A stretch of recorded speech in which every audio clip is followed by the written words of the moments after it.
So may I welcome everyone to the first meeting in 2021 of the Delegated Powers and Law Reform Committee. As we're meeting online for the first time as a committee, I appreciate it will be more challenging for members to indicate agreement to the items being discussed. Can I therefore ask for members to raise your hand if they are not content with the question being put? The first item on our agenda is Declaration of Interests. In accordance with Section 3 of the Code of Conduct, I invite Joe Fitzpatrick to declare any interest relevant to the remit of the committee. I have no relevant interest to declare. Thank you, Mr. Fitzpatrick. Item 2 is the choice of Deputy Convener. The Parliament has agreed that only members of the Scottish National Party are eligible for nomination as Deputy Convener of the committee. That being the case, I seek nominations for the position of Deputy Convener.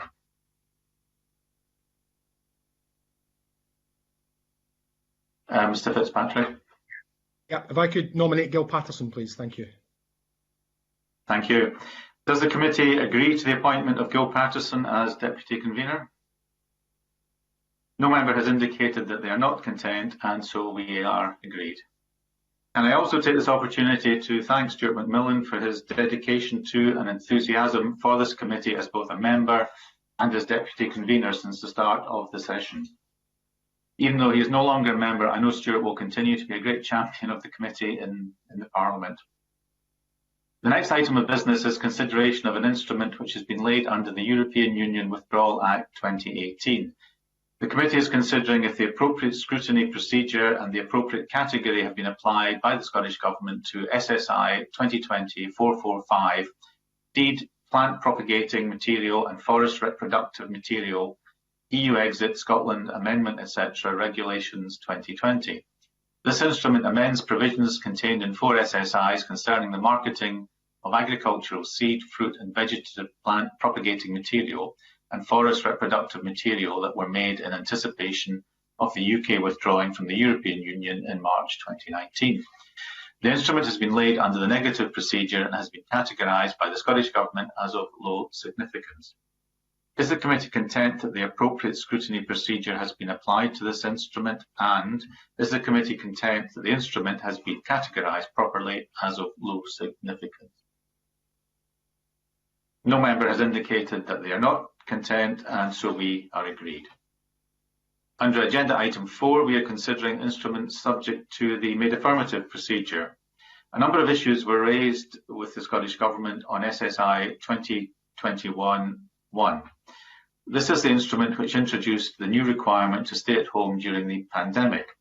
The first issue is that new regulation 4.7a, inserted into the main coronavirus regulations, provides that where a relevant person defined in the legislation as a constable or a person designated by a local authority considers that a person is outside the place where that person is living, then they can either direct them to return to where they live or remove them to there.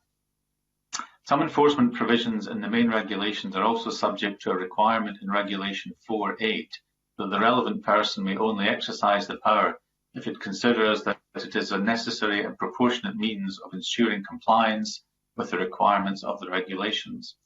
New Regulation 4.7a has not been made subject to Regulation 4.8. The Scottish Government accepts that the new enforcement provision should be subject to Regulation 4.8. The second issue is that new paragraph 18 of Schedule 5 to the main regulations provides examples of reasonable excuses in relation to leaving home in Level 4 areas. Paragraph 18(2)(cc) refers to paragraphs 12(1)(a), (b) or (c). Paragraph 12(1)(b) has been omitted by Regulation 4(b)(2) of this instrument and should have been omitted from Regulation 18(2)(cc). The third issue is similar in that paragraph 18(2)(ff) of Schedule 5 to the main regulations provides that it is a reasonable excuse to be outside the place where you are living to undertake exercise or recreation in a gathering within the meaning of paragraph 13(1)(b)(1) or 2. Paragraph 13(1)(b)(1) has been omitted by Regulation 4(c)(2) of this instrument and should have been omitted from Regulation 18(2)(ff). The Scottish Government have indicated that they propose to bring forward amendments to address all three issues. Does the committee wish to draw this instrument to the attention of the Parliament under the general reporting ground, and does the committee wish to welcome that the Scottish Government is to bring forward an amending instrument to deal with these errors? No member has indicated that they are not content, and so they've agreed. In relation to the other made affirmative instruments listed on the agenda, no points have been raised on SSIs 2020-439, 444, 469, 471 and 474 and SSIs 2021, 3 and 5. Is the committee content with these instruments? No member has indicated that they are not content, and so we are agreed. Under agenda item 5, we are considering an instrument subject to the affirmative procedure. The Civic Government Scotland Act 1982 Licensing of Short-Term Lets Order 2021. A number of issues were raised with the Scottish Government on the draft instrument. First, it could be clearer in paragraph 1E of Schedule 1 of the instrument that it is the term premises licence rather than approved activity that is being defined by reference to the Licensing of Scotland Act 2005. Secondly, it could be clearer that paragraph 2427 of Schedule 1 of the Civic Government Scotland Act 1982, as modified by paragraph 4 of Schedule 2 of the instrument, does not place obligations on the applicant to display a public notice at or near the premises indicating that an application for a licence has been made. Thirdly, the reference to section 123A or B of the Town and Country Planning Scotland Act 1997 in new paragraph 2A of Schedule 1 of the 1982 Act, as modified by paragraph 5 of Schedule 1 of the instrument, should in fact be to section 1231A or B. Does the committee wish to draw this instrument to the attention of the Parliament under reporting ground H in respect of the first and second of these errors, and the general reporting ground in respect of the third? And while the committee may wish to welcome that the Scottish Government has committed to laying an amending instrument to rectify the second and third of these errors, does it also wish to call on the Scottish Government to include in this amending instrument provision to address the first of these errors in relation to paragraph 1E of Schedule 1? No member has indicated that they are not content, and so we are agreed. Under agenda item 6, we are considering instruments subject to the negative procedure. The first instrument to consider is SSI 2020-424, the Legal Aid and Advice and Assistance Miscellaneous Amendments Scotland Regulations 2020. The Scottish Government agrees that the Advice and Assistance Regulations, the Advice and Assistance Scotland Regulations 1996 have been incorrectly cited in both the title of Regulation 2 and Regulation 2.1 as the Advice and Assistance Scotland Consolidation and Amendment Regulations 1996. Does the committee agree to draw the instrument to the attention of the Parliament under the general reporting ground, and does the committee wish to note that the Scottish Government intends to take corrective action to amend this error at the next available legislative opportunity? No member has indicated they are not content, and so we are agreed.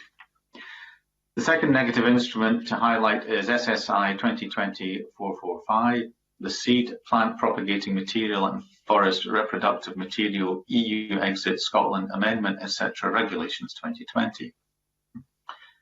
There has been a failure to lay the instrument in accordance with section 28.2 of the Interpretation and Legislative Reform Scotland Act 2010, as the instrument breaches the 28-day rule. The Scottish Government has written to this presiding officer to explain why the 28-day rule has not been complied with. Does the committee agree to draw the instrument to the attention of the Parliament under reporting ground J, while noting that it is satisfied with the explanation given for failure to comply with the 28-day rule? No member has indicated they are not content, and so we are agreed. In relation to the other negative instruments listed on the agenda, no points have been raised on SSIs 2020-434, 435, 437, 440, 447, 449 and 450. Is the committee content with these instruments? No member has indicated they are not content, and so we are agreed. Under agenda item 7, we are considering instruments not subject to any parliamentary procedure. No points have been raised on SSIs 2020 446 and 448. Is the committee content with these instruments? No member has indicated that they are not content, and so we are agreed.